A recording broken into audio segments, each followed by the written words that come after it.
दोस्तों नमस्कार। आज पूरी दुनिया में चर्चा का विषय है आर्टिफिशियल इंटेलिजेंस। दिल्ली के भारत मंडपम में आज से एक बहुत बड़ा 5 दिवसीय इंडिया एआई इम्पैक्ट समिट शुरू हुआ है।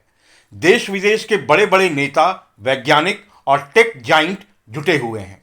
लेकिन क्या आपने सोचा है कि इस चमक दमक का असर यूपी के किसी गांव में बैठे किसान, बिहार की किसी गृहिणी या दिल्ली में ऑटो चलाने वाले भाई पर क्या पड़ेगा?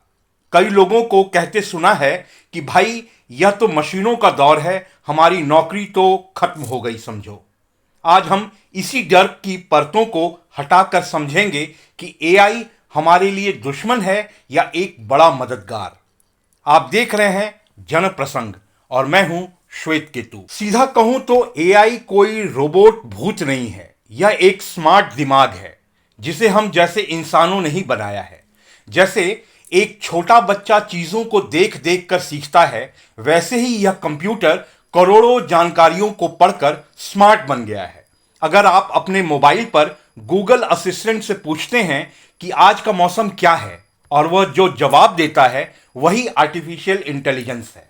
जब आप कीबोर्ड पर टाइप करते हैं और फोन खुद बता देता है कि अगला शब्द क्या होगा, तो वही आर्टिफिशियल इंटेलिजेंस है।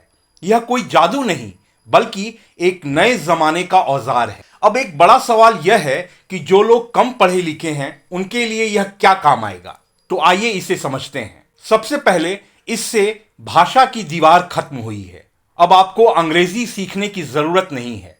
भारत सरकार के भाषिणी जैसे एआई टूल्स की मदद से अब आप अपनी स्थानीय बोली जैसे हिंदी, भोजपुरी, तमिल में बोलकर सरकारी फॉर्म भर सकते हैं या पेंशन की जानकारी ले सकते हैं।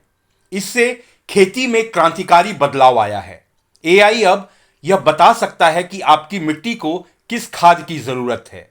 विशेषज्ञों का मानना है कि एआई के सही इस्तेमाल से किसानों का मुनाफा 20 से 25% तक बढ़ सकता है।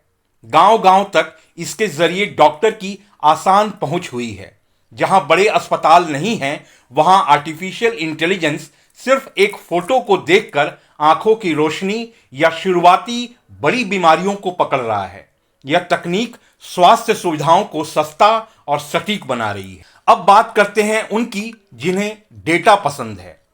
भारत सरकार ने इंडिया एआई मिशन के लिए 10,372 करोड़ रुपए मंजूर किए। यह पैसा हमारे बच्चों की शिक्षा और ग्रामीण डेटा सेंटर्स पर खर्च होगा।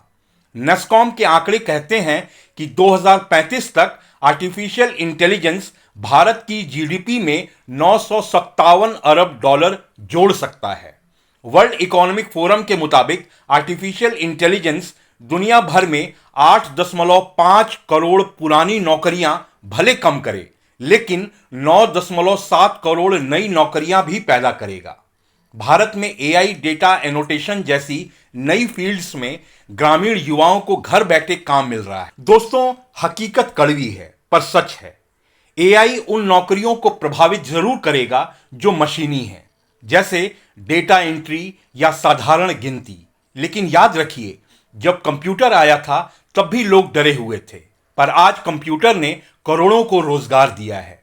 एक बात गांठ बांध लीजिए, एआई आपकी नौकरी नहीं छीनेगा, बल्कि वो इंसान आपकी नौकरी ले जाएगा जिसे आर्टिफिशियल इंटेलिजेंस इस्तेमाल करना आता है।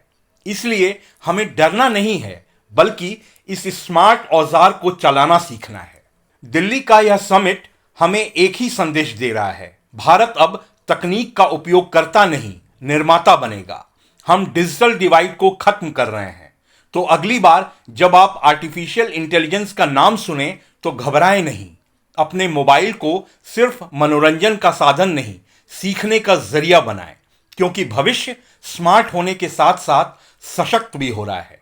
आपको यह वीडियो कैसा लगा हमें कमेंट के जरिए बताएं, और हां, पसंद आया हो तो लाइक और चैनल को सब्सक्राइब जरूर करें।